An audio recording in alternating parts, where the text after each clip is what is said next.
Assalamualaikum warahmatullahi wabarakatuh. Bismillahirrahmanirrahim. Selamat berjumpa kembali anak-anakku kelas 7 di video pembelajaran. Kali ini kita akan masuk ke bab kedua tentang klasifikasi makhluk hidup.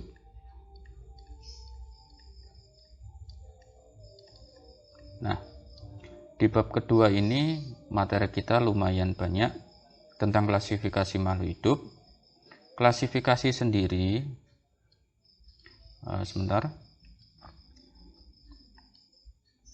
Nah, kata klasifikasi sendiri ini mempunyai arti adalah mengelompokkan.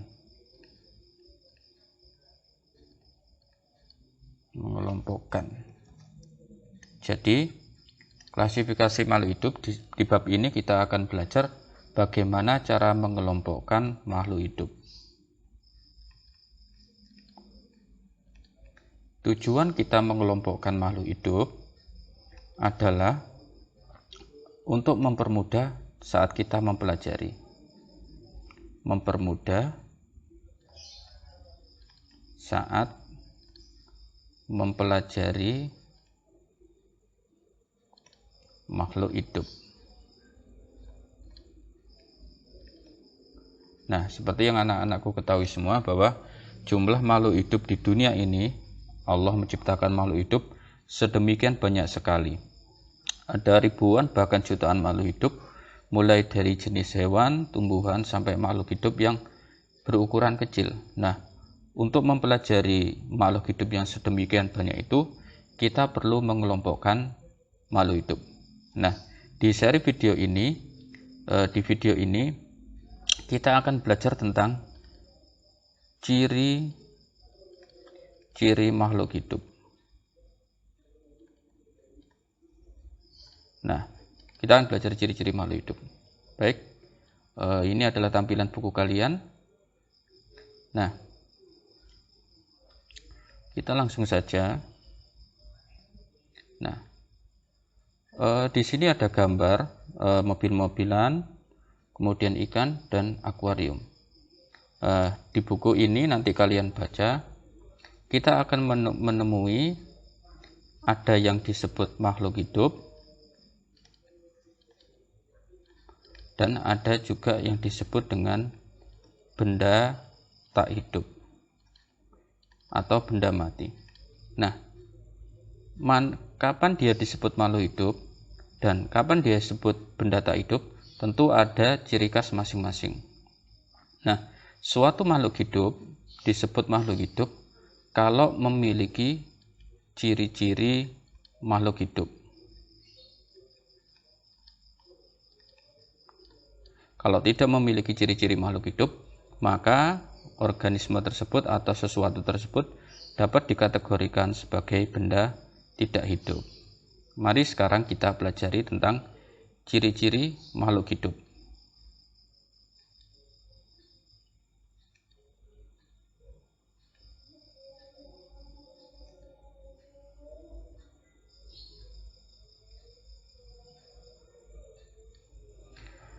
Baik, kita mulai. Ciri-ciri makhluk hidup. Yang pertama,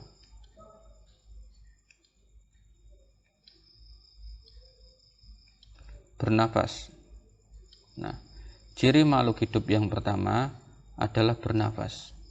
Nah, seperti yang diketahui anak-anakku semua, bernafas itu adalah proses menghirup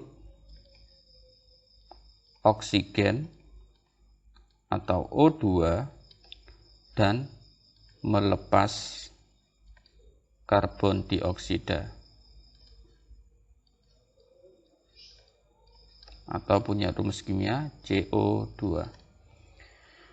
Nah, kenapa makhluk hidup itu perlu menghirup oksigen? Nah, dia anak-anakku semuanya, bernafas itu menghirup oksigen. Jadi, oksigen diperlukan dalam tubuh kita dalam proses menghasilkan energi. Jadi, yang pertama bernafas. Seperti yang kita ketahui, untuk beraktivitas, manusia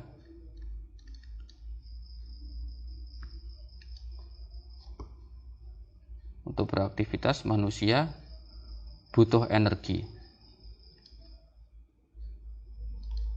Bagaimana energi itu bisa dibuat? Energi bisa dibuat, yang pertama, kalau ada yang namanya oksigen.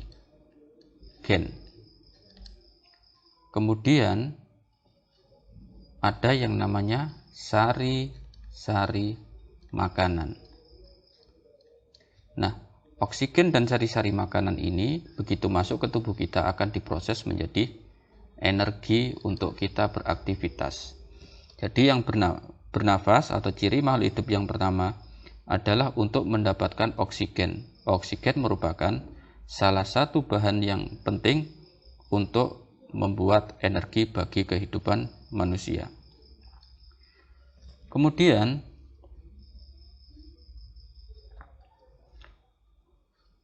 ciri makhluk hidup yang kedua adalah memerlukan makan. Nah, untuk beraktivitas setiap makhluk hidup memerlukan energi. Nah, energi diperoleh dari makanan dan juga oksigen yang dihirup. Jadi seperti yang pertama tadi di bernafas, bahwa untuk membuat energi kita perlu oksigen, kita perlu sari-sari makanan,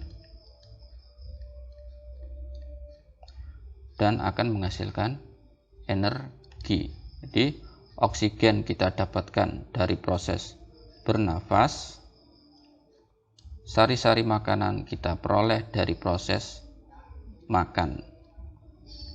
Jadi kedua hal tersebut merupakan hal yang penting bagi kehidupan manusia. Jadi makhluk hidup bernafas.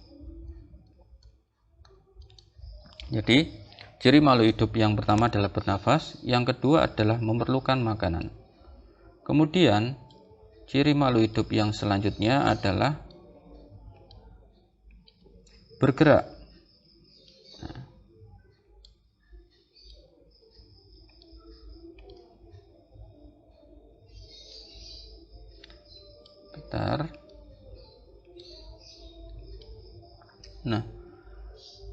Ciri yang selanjutnya adalah bergerak.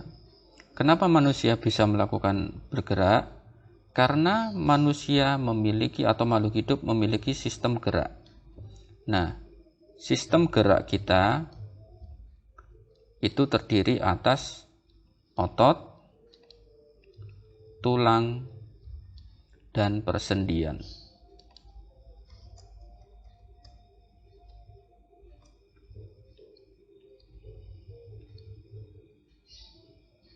Jadi otot, tulang, dan sendi. Sendi itu adalah hubungan antar tulang. Jadi otot sudah kalian ketahui, tulang sudah kalian ketahui, sendi itu merupakan sambungan antara satu tulang dengan tulang yang lainnya. Nah, ketiga organ ini, otot, tulang, sendi, akan membentuk sistem gerak. Dan sistem gerak itu bisa bergerak karena apa?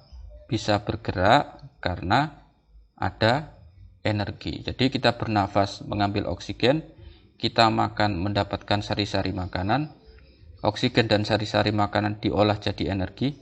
Energi digunakan untuk beraktivitas atau menggerakkan sistem gerak manusia. Selanjutnya adalah tumbuh dan berkembang.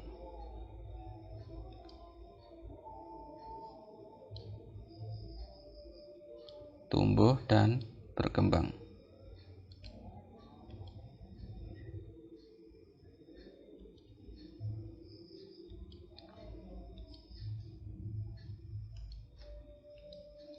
Nah, perhatikan di sini, ini adalah contoh dari fase-fase kehidupan manusia, dimulai dari kamu TK, kemudian kamu SD, SMP, dan dewasa. Ini pada manusia. Sedangkan pada hewan juga mengalami fase-fase kehidupan, seperti pada kupu-kupu, dia mulai dari telur dia menjadi ulat, ulat kemudian berkepompong, dan kepompong menjadi kupu-kupu. Ada dua istilah di sini, yaitu tumbuh dan berkembang. Apa bedanya? Kalau tumbuh, nah itu berhubungan dengan tinggi dan berat. Jadi tumbuh punya ciri dapat diukur. Nah, seperti kamu tumbuh tinggi, kemudian kamu berat badanmu bertambah, maka bisa dikatakan kamu sedang mengalami fase pertumbuhan. Sedangkan kalau berkembang, ini adalah proses menuju kedewasaan dan tidak dapat diukur. Nah, jadi kalau proses tumbuh dapat diukur, tinggi badan dapat diukur, berat badan dapat diukur. Nah, tapi kalau menuju kedewasaan ini tidak bisa diukur. Nah, tapi apa indikatornya menuju kedewasaan? Secara fisik, seseorang sudah menuju kedewasaan saat dia memasuki masa pubertas. Nah, yaitu kalau pada laki-laki sudah mulai tumbuh kumis, tumbuh jenggot, tumbuh jakun. Kemudian kalau pada perempuan sudah mulai bentuk tubuhnya berubah, itu merupakan ciri-ciri dewasa. Salah satu ciri kedewasaan pada perempuan yaitu saat dia mulai mengalami siklus menstruasi. Kalau pada laki-laki saat dia mengalami mimpi basah. Itu adalah ciri bahwa seorang manusia memasuki fase menuju kedewasaan. Ciri makhluk hidup yang selanjutnya adalah berkembang biak atau menghasilkan keturunan. Nah, kemampuan untuk menghasilkan keturunan disebut dengan reproduksi. Nah, jadi kalau ayah ibu mempunyai anak, maka dia memiliki kemampuan reproduksi. Begitu juga dengan hewan. Hewan juga berkembang biak dengan cara bisa bertelur, beranak, dan lain sebagainya. Kemudian ciri selanjutnya adalah peka terhadap rangsang, atau istilahnya iritabilitas. Jadi manusia atau organisme atau makhluk hidup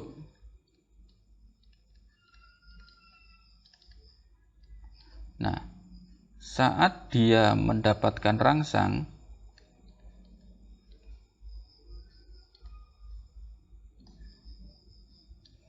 maka akan memberikan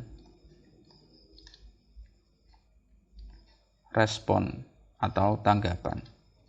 Nah, jadi saat kita dipanggil, kita mendengar bunyi, kemudian kita menoleh ke arah sumber suara, itu namanya menanggapi rangsang. Kemudian saat kita seperti di gambar ini ada sinar yang terlalu silau, maka kita menanggapinya dengan segera menutup pakai tangan seperti ini agar sinarnya tidak terlalu silau. Ini adalah ciri khas yang dimiliki oleh makhluk hidup, menanggapi rangsang dengan cara memberikan respon. Nah, pada manusia, rangsang dari luar diterima oleh alat indera. Nah, ada alat indera kita, ada mata, hidung, lidah, telinga, dan juga kulit. Nah, mata untuk rangsang berupa cahaya, hidung membau, lidah untuk rasa, telinga untuk mendengar, dan kulit untuk sentuhan. Nah, jadi ini adalah alat indera atau alat organ tubuh kita yang berfungsi untuk menerima rangsang. Setelah rangsang diterima oleh mata, maka akan diteruskan ke otak, dan otak akan merespon dengan menggerakkan tubuh kita sesuai dengan tanggapan terhadap rangsangnya. Selanjutnya, ciri makhluk hidup yang selanjutnya adalah menyesuaikan diri dengan lingkungan, atau nama lainnya adaptasi. Nah, jadi makhluk hidup itu beradaptasi agar dia bisa bertahan hidup. Makhluk hidup beradaptasi dengan 3 cara. Yang pertama adalah adaptasi morfologi. Apa adaptasi morfologi? Yaitu dengan menyesuaikan bentuk tubuh. Contohnya adalah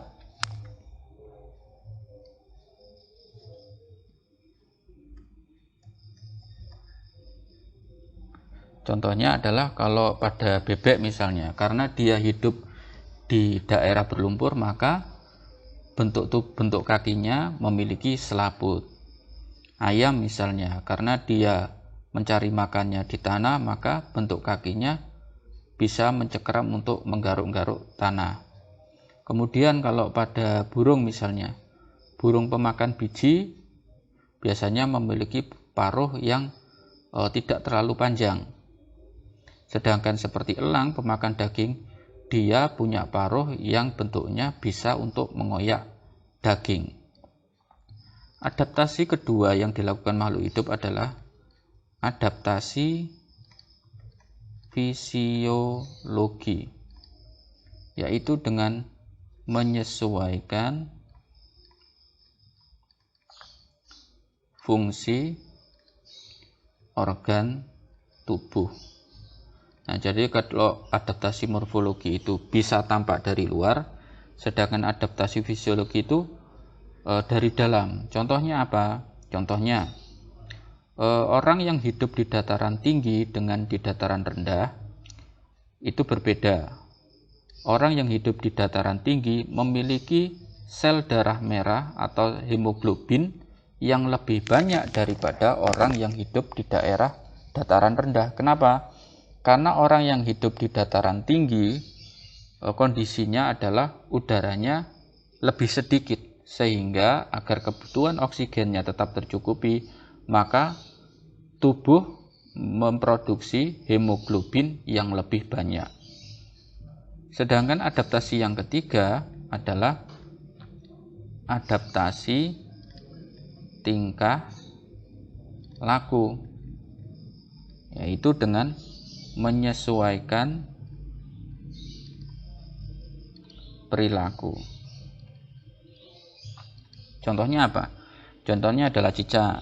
Jadi cicak kalau dalam keadaan merasa bahaya, dia akan memutuskan ekornya. Kemudian bunglon, agar tidak dimakan pemangsa, dia akan menyesuaikan warna kulitnya seperti warna kulit lingkungan. Kemudian pohon jati, pada musim kemarau dia akan menggugurkan daunnya atau meranggas. Tujuannya apa? Tujuannya agar mengurangi penguapan air dari dalam tubuh pohon jati tersebut. Jadi anak-anakku, kita ulang dari awal bahwa makhluk hidup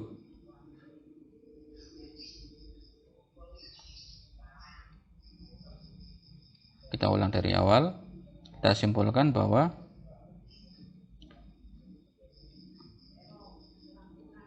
makhluk hidup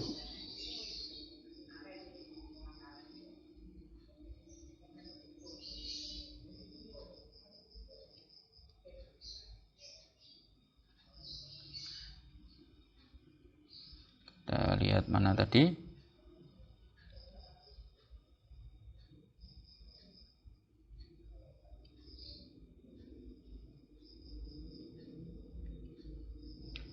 bahwa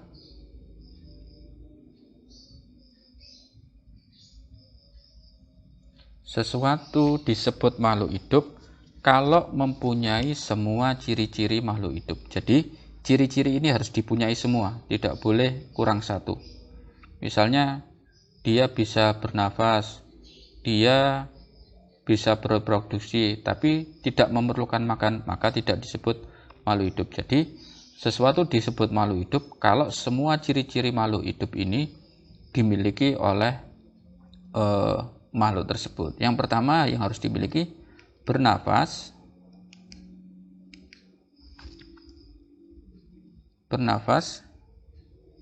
Yang kedua, ciri yang kedua adalah memerlukan makan, harus dimiliki. Harus bergerak, bisa bergerak sendiri. Kemudian tumbuh dan berkembang, bisa berkembang biak atau bereproduksi, kemudian bisa peka terhadap rangsang atau iritabilitas, dan yang terakhir adalah mampu menyesuaikan diri dengan lingkungan. Jadi kalau kita tuliskan tadi ciri-ciri makhluk hidup,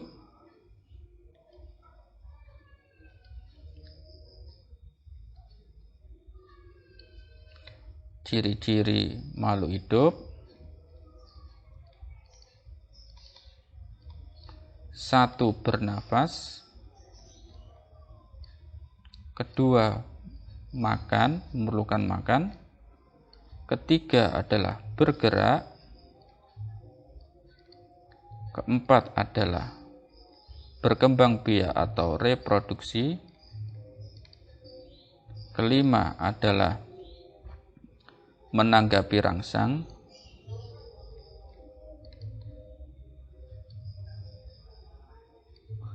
Enam, tumbuh dan berkembang.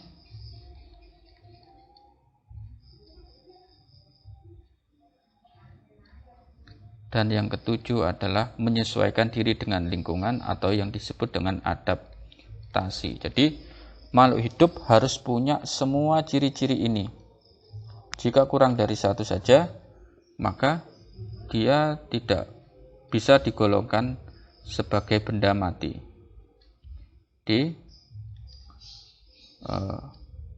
Punya 7 ciri-ciri ini.